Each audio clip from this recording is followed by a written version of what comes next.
Bienvenidos nuevamente a su canal. Como siempre, Dios les bendice.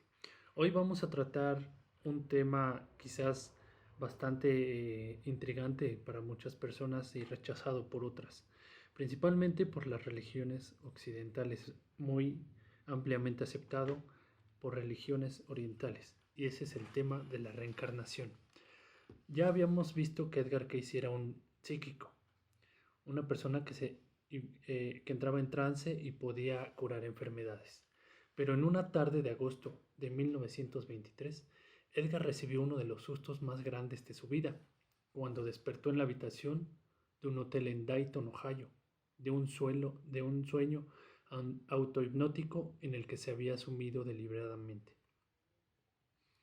Mientras escuchaba al estenógrafo leer la transcripción de sus palabras, Edgar, que era un hombre que había leído la Biblia año con año, todos los años, y ya tenía 46, fue dándose cuenta, con creciente desconcierto, de que había afirmado categóricamente que la ley de la reencarnación, lejos de ser un mito, era un hecho innegable.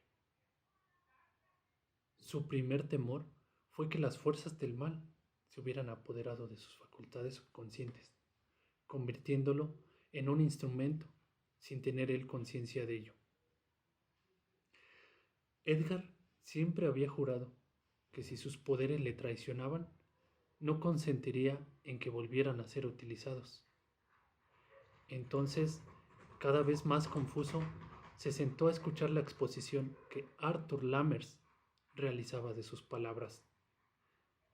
Lammers había solicitado esas sesiones y le había pagado el viaje a Edgar desde Selma, Alabama.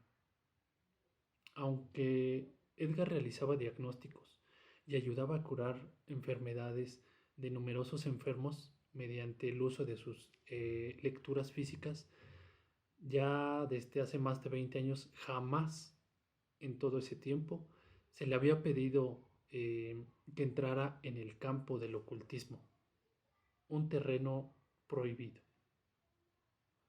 Lammers, por otra parte, había estudiado a fondo los fenómenos psíquicos y las religiones orientales, aunque en esa época solo las señoras mayores se ocupaban de tales cosas en unas sesiones que eran puro cuento. La alegría de Lammers era equiparable a la consternación de Edgar. Las preguntas que Arthur Lammers había lanzado a Edgar, el vidente, en trance, habían sido respondidas con categoría. Las dudas de Lammers habían quedado totalmente disipadas y Edgar, tal vez, se hallaba en otra etapa de su camino ascensional y quizás el más importante y serio.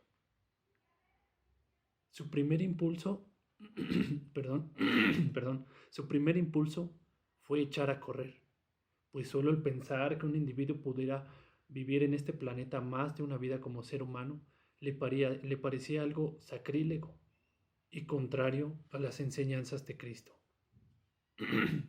Además era una idea repulsiva, ilógica, derrotista, macabra.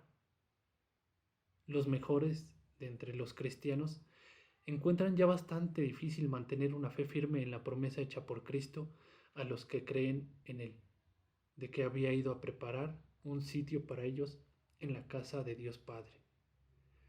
Pero sacrílego aparte, las extrañas palabras que habían salido de su propia boca eran casi galimatías para él.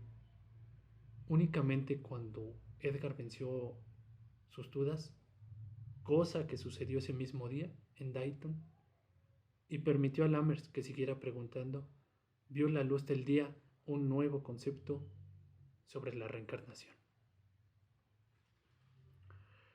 Ese concepto no representa un desafío ni constituya una impugnación de las enseñanzas de Cristo, sino que sienta las bases de una filosofía espiritual lo bastante poderosas como para resistir los embates del escepticismo mundano de nuestra época, aún hoy en día.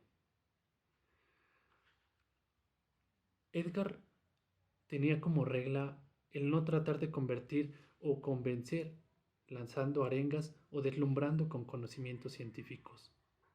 Dejaba que el oyente emitiera juicios, según le pareciera, y lo único que se pretende con este video es presentar una imagen lo más clara posible de su teoría de la reencarnación. Más de 2.500 personas acudieron a él para enterarse de cómo habían sido sus vidas pasadas, en este planeta, claro está. Lo primero que había que preguntarse, lógicamente, es, ¿les benefició de algún modo saber esto? Como era de esperarse, un importante número de personas dejaron olvidadas las lecturas hacia su persona y siguieron actuando del mismo modo sin mostrar ningún cambio. Sin embargo, y para bien, la mayoría salió ganando en mayor o en menor proporción. Algunos incluso transformaron su vida, que dejó de ser una experiencia penosa y se llenó de sentido. Edgar enseñó que todas las naturalezas humanas sí tienen una cosa en común. Solo desarrollarán todo su potencial cuando su preocupación no es su yo, sino ayudar a sus hermanos menos afortunados. En nuestro siguiente video vamos a empezar por estudiar 2 de estas lecturas de vida con todo detalle. Una vez que hayamos analizado cómo se aplican las pasadas experiencias a las empresas actuales de un individuo, vamos a estar en condiciones de estudiar las implicaciones de la reencarnación. Todo esto a un nivel más general. Aquí, lógicamente, habrá que incluir las leyes que son inflexibles, a las que se somete la reencarnación. La presencia implícita de la reencarnación en las religiones ortodoxas y las razones por las cuales ha sido rechazada por las civilizaciones occidentales. Les agradezco una vez más por su tiempo. Que tengan un agradable día lleno de bendiciones. Dios les bendice. Hasta la próxima.